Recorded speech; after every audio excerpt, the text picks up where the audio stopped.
Welcome to the Revolution Church podcast. Before we begin, we'd like to remind you that our ministry is supported 100% by listeners like you. To make your 100% tax-deductible donation today, please visit revolutionchurch.com/donate. You can also learn more by clicking the donate section on the website. All right, everybody, welcome to Revolution. This is my new co-host, Minnie Faye Bakker. My daughter. I have my kids 50% of the time now, and so they're here every other weekend. And she wanted to sit up here with Papa, so I don't see why not. There's my buddy Milo. And so, yeah. Lots going on, and I'm just in the middle of things. Middle of a split up right now that's been really tough, and to be honest with you, yesterday was a really hard day. And to be honest with you, this week was probably one of the toughest weeks in my life. I don't want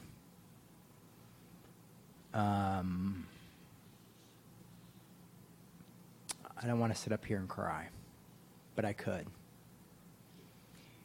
I could do that today.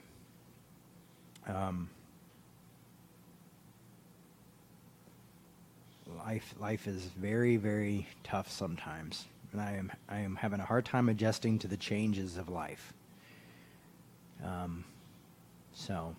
I've got a good therapist. I actually have 2 therapists and a psychiatrist, so it's a lot to go into.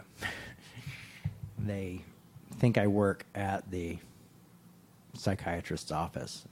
I'm there so much. So today is Palm Sunday, and I am not going to talk about Palm Sunday at all because I don't like to usually talk about the holidays on the holidays.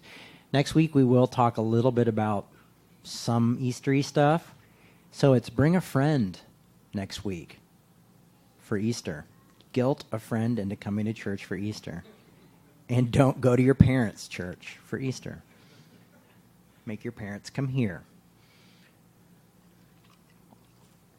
I think we're going to have to look for a children's pastor soon.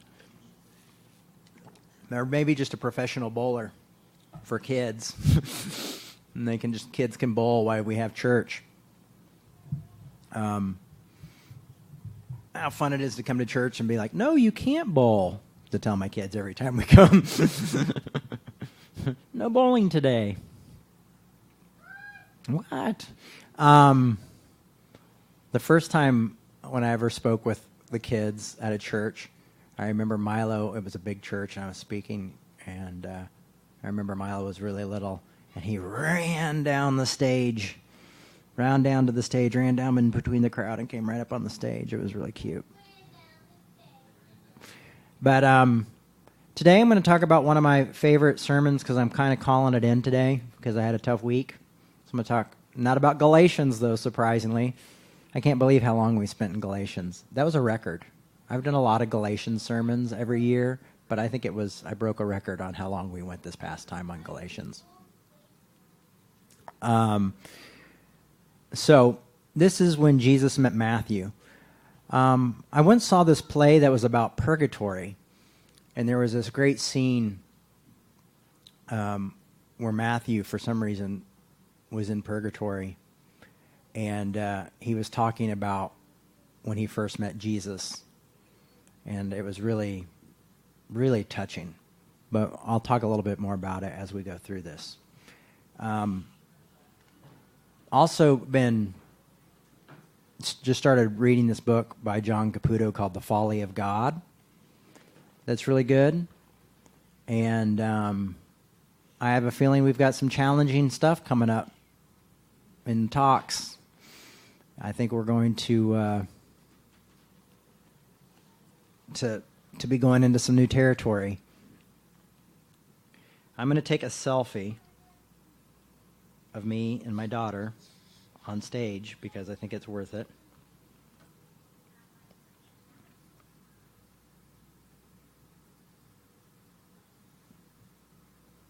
Okay.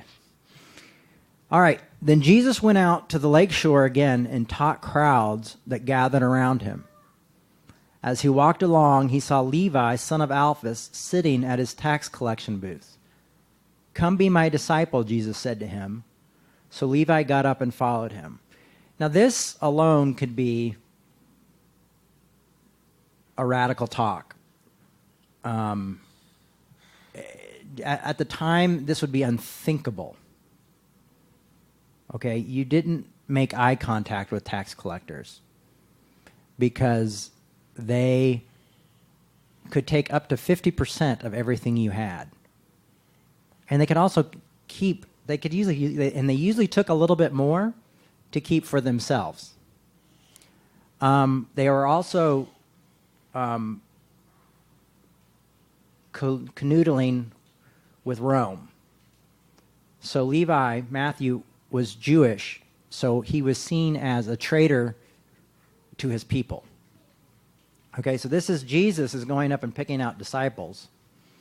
And this is who Jesus sees and says, "Oh, this is my guy." You know, this guy who is a traitor. Now, one of the other disciples was a zealot. Now, zealots liked to kill people who canoodled with the government. And so Jesus had a really weird group of people that were divided. And so when we talk a lot about here at Revolution and about bringing people together and creating a place that is not necessarily what you would usually call a safe place, because a safe place is usually like, it's for people just like us. But I'm talking about creating a safe place for a place where it's different people coming together with different beliefs and different backgrounds. Now, we don't have that right now. I don't think we have any Trump supporters in the room, do we? Show of hands? No? Okay. But it's even envisioning a place for folks like that could come and sit down and we could have at least a conversation without us going below the belt. Kurt does a lot of work for cannabis work, for helping make that legal and safe for people. And he works across the line. Is it across the line, what they say? Yeah, Across the aisle. Yeah. I mean, you sit down with conservatives and liberals and you know, you don't throw one out because they're conservative. You talk to them and say, hey, this is important laws that need to be changed. And I think it's things that we need to do is to be able to talk to each other. And so Jesus sitting and spotting Levi was quite a radical moment. And calling him to be a disciple, that's another thing, is usually if you wanted to be a disciple, you went to the rabbi and said, I want to follow you. And the rabbi said, no, go away. And that would usually happen 3 times. Yeah, they wanted to know you were serious and that you really meant, that you really were into it, that you were really believed in what you believed. Jesus, as a rabbi, was turning things on its head, turning things upside down. And so he went up and he said that night Levi invited Jesus and his disciples to be his dinner guests, along with his fellow tax collectors. Many other notorious sinners, I love that. This is a New Living I'm reading from. There were many people of this kind amongst the crowd that followed Jesus. But when some of the teachers of religious law, okay, wait, let's stop there. So Jesus gets invited to Levi's house. And there's Jesus and other notorious sinners. Now, we always talk about Jesus being the sinless, spotless lamb. But for Jesus to have sat down at Levi's house would have made him a sinner in the eyes of the religious leaders, because he was seen as ceremonially unclean. He went into an unclean person's house and sat down and shared a meal with them. Now, sharing a meal isn't like us just going out and grabbing a bite to eat. To share a meal then meant to build a covenant with someone, that you were in covenant, that you had an intimate relationship. So that's what Jesus is doing here with someone like Matthew and what they're calling other notorious sinners, Jesus is constantly building a covenant with people who don't belong and don't fit in and who are outcasts. So right now, Jesus is at the house of someone who is seen amongst his own people as a traitor. And that's who he's calling to be his disciple. So that's pretty radical inclusion. And so if you want to talk about inclusion, this is a pretty good verse to talk about that. But when some of the teachers of religious law who were Pharisees saw him eating with people like that, they said to his disciples, "Why does he eat with such scum?" Yeah. So the religious leaders were angry beyond doubt, saying, how is he a teacher? How does he call himself a rabbi? How is he claimed to be the Messiah when he associates with people like this? You know, they were angry that he shook up the status quo for who he dined with. We later we see this reflected a little bit in Galatians when Peter refuses to sit with Gentiles because he's afraid of how it's going to reflect on him, and Paul has to rebuke him and remind him of why Jesus came. It's pretty interesting to look at that. Always eating with the wrong people. Always including those who were excluded. That's why I come back to the Gospels. As my theology changes, as my faith changes, as I get different ideas of things, I still come back to the parts of inclusion. That's what gets me excited about still doing this for a living.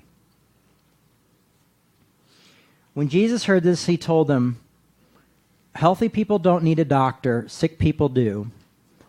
Now, this is the important part. First of all, I would like to say, often, and I've reflected on this before, is that, you know, my mom had a quote, and I can't remember it exactly, but it was like the church is too often like a courtroom when we should be a hospital. I've always felt like the church was a hospital that didn't want sick people, you know, that they were like, could you get well before you come here? You know, could you not do the A, B, and C before you come here? Or at least before you're joined membership, you know. And if you're going to be on staff, then we definitely have to have you healthy.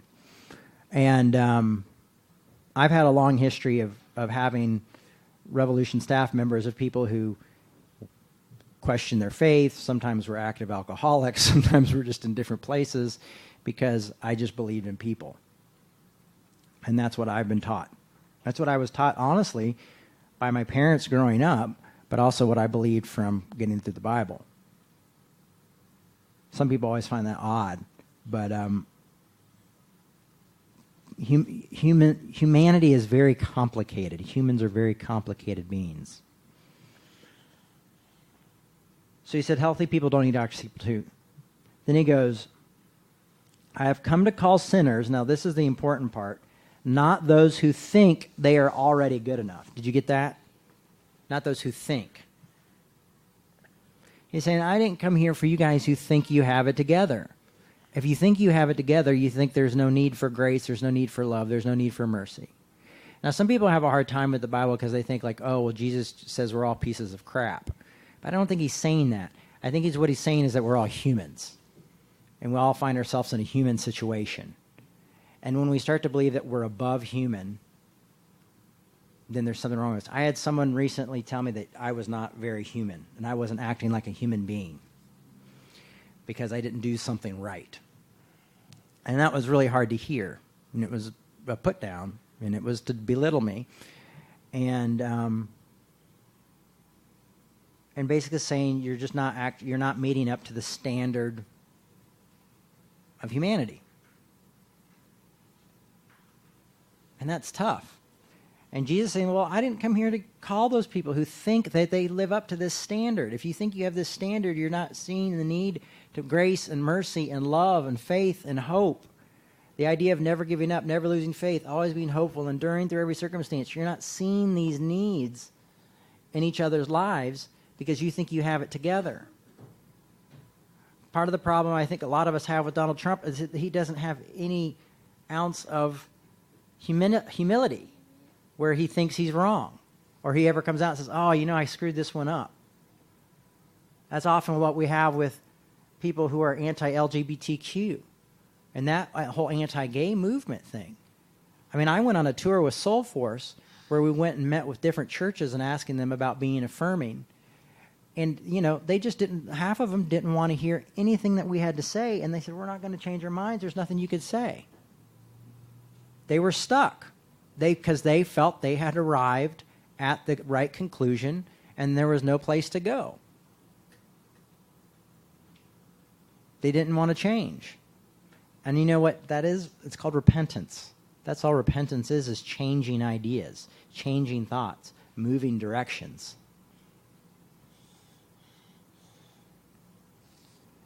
So it's hard to deal with people who think they have it all together or have no place to learn or have no humility.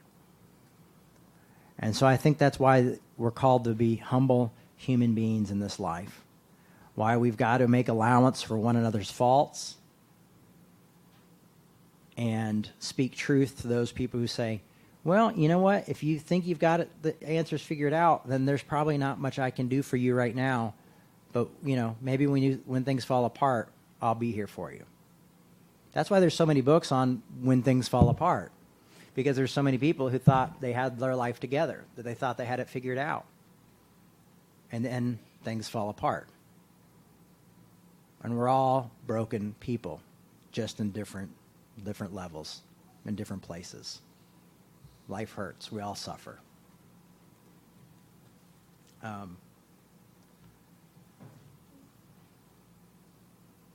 There was a quote that my wife shared on Twitter and that I actually retweeted. Often my Twitter doesn't work in here, but we'll see. Yeah. Oh, I think we may have found it. Everyone wants to be brave. Very few of us want to feel vulnerable. This is by Brené Brown. There's no courage without uncertain risk and emotional exposure. Brave is vulnerable. Embrace the suck. So being brave is being vulnerable. And for a lot of people, they find it hard to be vulnerable and clear.